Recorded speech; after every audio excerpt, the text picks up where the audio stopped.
Bonjour, pasteur Wanakaija Houten. Il est exactement 4 heures du matin. Habituellement, je me lève à cette heure-ci. Ce matin, je me suis levé un peu plus tôt, mais c'est le Seigneur qui m'a réveillé. Je suis content, parce que c'est lui qui me réveille. Mais même parfois, quand il ne me réveille pas, mais mon cœur, mon corps, je l'ai réglé moi-même. Hein. C'est une discipline. Je m'appelle pasteur Wanakaija Houten, je suis responsable de l'église évangélique de Philadelphie. Une église qui, autrefois, était une église physique, statique, qui ne bouge pas. Et tout le monde se rassemble dans un bâtiment autour des responsables.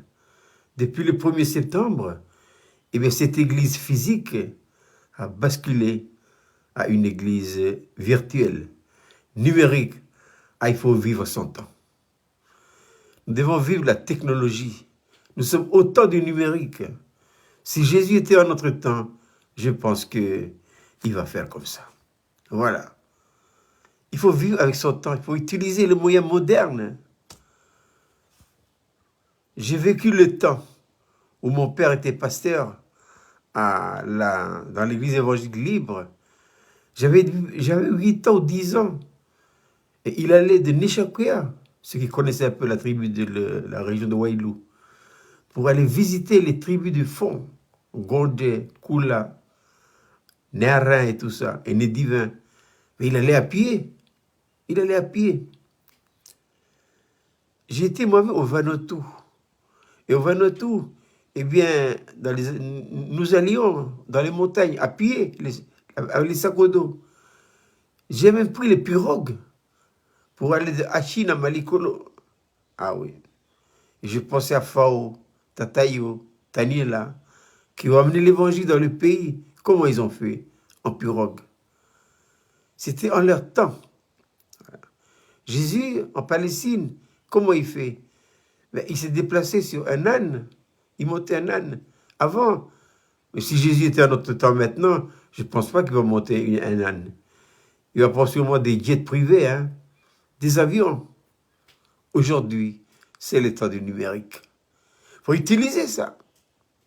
Je suis plus que jamais persuadé que ce sont des moyens que le Seigneur met à notre place pour pouvoir lancer l'évangile de telle manière à atteindre toutes les ethnies, toutes les races, toute la population, les jeunes, nos enfants maintenant, nos jeunes, sont très accros de la technologie. Saisissons l'occasion pour leur annoncer l'évangile. Voilà. C'était sur la base de cette promesse d'Ecclésiaste 11.1 que nous avons lancé cette église numérique sur ordre de Dieu, qui dit ceci: jette ton pain sur la surface des eaux, car avec le temps, tu le retrouveras. Voilà. J'aimerais m'entretenir avec vous quelques instants sur la discipline. La discipline, c'est notre part. Dieu va nous donner des grâces, il va nous aider, mais nous devons d'abord le vouloir. Nous devons discipliner ce corps. Quand Dieu a créé l'homme et la femme, il a créé discipliné, esprit, âme, corps. Mais à cause du péché, eh bien cet ordre intérieur est devenu un désordre. Tout est devenu indiscipliné. Depuis l'esprit, l'âme et le corps. Même à la nouvelle naissance. Qu'est-ce que la nouvelle naissance? C'est l'introduction d'une seconde vie en nous, la vie nouvelle. La vie de Dieu est venue dans notre esprit. Il n'en demeure pas moins vrai que nous sommes encore intérieurement indisciplinés. C'est à partir du moment où intérieurement l'ordre est rétabli que la discipline vient. Et ça, voyez-vous, et je m'adresse avant tout à nous en tant que responsables d'église. L'indiscipline vient de l'enseignement. Dans Acte 2, 42, la première discipline, c'est l'enseignement des apôtres. Tout démarre par là. Si l'enseignement n'est pas fait avec des hommes disciplinés, ça ne passe pas. Si on va faire une bonne explication, on va faire des jolis commentaires, on va bien expliquer, mais personne n'est dupe pour croire à ça. Hein. Il faut la discipline. Il n'y a pas besoin de faire des commentaires des livres et des livres. Hein. bien discipliné, et quelques mots suffisent au Saint-Esprit pour s'en servir et convaincre les gens, les cœurs, de péché, de justice et de jugement. Et ce n'est pas un hasard que le Saint-Esprit a mis en premier lieu l'enseignement des apôtres. Voilà. C'est le Saint-Esprit qui enseigne. C'est lui qui enseigne, puisque Jésus dira, quand le Consolateur viendra, il s'agit ici du Saint-Esprit, il vous enseignera. Il prendra ce qui est à moi et il vous l'annoncera. La manière dont le Saint-Esprit enseigne Christ est expérimentale. Il ne faut pas l'oublier. Avec l'expérience, tu n'as pas besoin de faire des commentaires sur des kilomètres et des kilomètres. Avec l'expérience, quelques mots suffisent. Le Saint-Esprit l'utilisera pour convaincre les cœurs. Je dis ça ce matin. Pour nous, en tant que responsables d'église, hein. En me levant ce matin, j'ai dit au Seigneur, Seigneur, je voudrais faire une petite vidéo. Il m'a dit, ben, parle de l'expérience, qui est le fruit de la discipline. Et je pense à l'apôtre Paul. L'apôtre Paul dit ceci dans 1 Corinthiens chapitre 9, versets 26 et 27. Il dit, moi donc, je cours non pas comme à l'aventure, je frappe non pas comme battant l'air, mais je traite durement mon corps, de peur, et je le tiens assujetti, de peur d'être moi-même rejeté après avoir prêché aux autres. Et je m'adresse à nous responsables. Si nous voulons impacter, écoutez ce que l'apôtre Paul dit, je traite durement mon corps. De quel corps s'agit-il? De ce corps physique. Et je le tiens assujetti, de peur d'être moi-même rejeté, dans d'autres versions, disqualifié. Nous devons avoir une discipline de fer. Je crois, je pense, mais je crois que ça débute, ça commence très tôt le matin.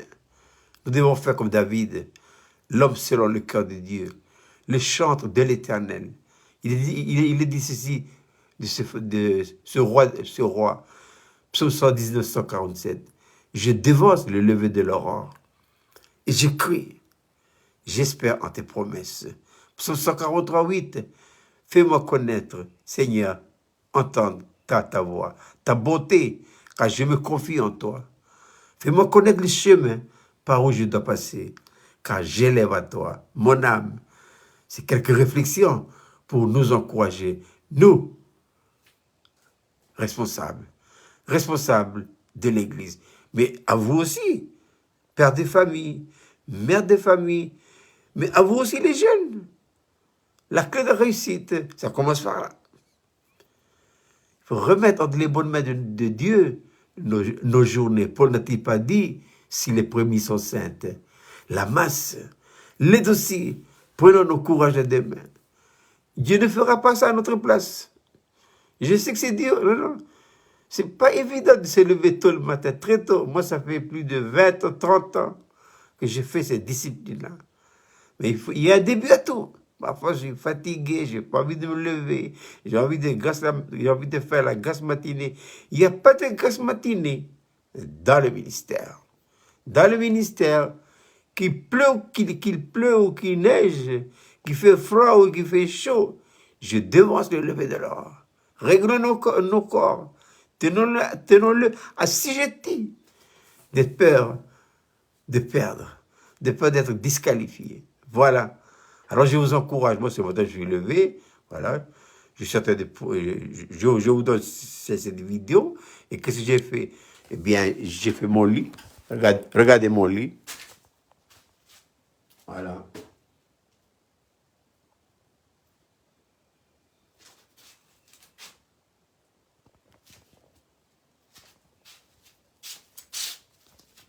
Et oui, il faut voir la discipline, une discipline de fer, une propreté. Je ne le fais pas pour me vanter, non, mais c'est mon témoignage à moi, que j'essaie de partager pour nous encourager. Voilà. Alors, après ces petites vidéos, eh bien, après cette petite vidéo, eh bien, je vais prier. C'est ma discipline régulière. Hein. Là, il est 4h10 du matin. Voilà. Je vais prier. Après avoir prié, je vais méditer la parole. Je fais quelques lives et je pars pour ma discipline de marche physique. Il ne me reste plus qu'à vous souhaiter de passer une agréable journée. Et prenez-vous en main. Prenez les taureaux par les cornes. Et allez, traitons durement ce corps, dit l'apôtre Paul. Tenons-le assujetti, de peur d'être rejeté, disqualifié, après avoir prêché aux autres. Je vous souhaite de passer une agréable journée.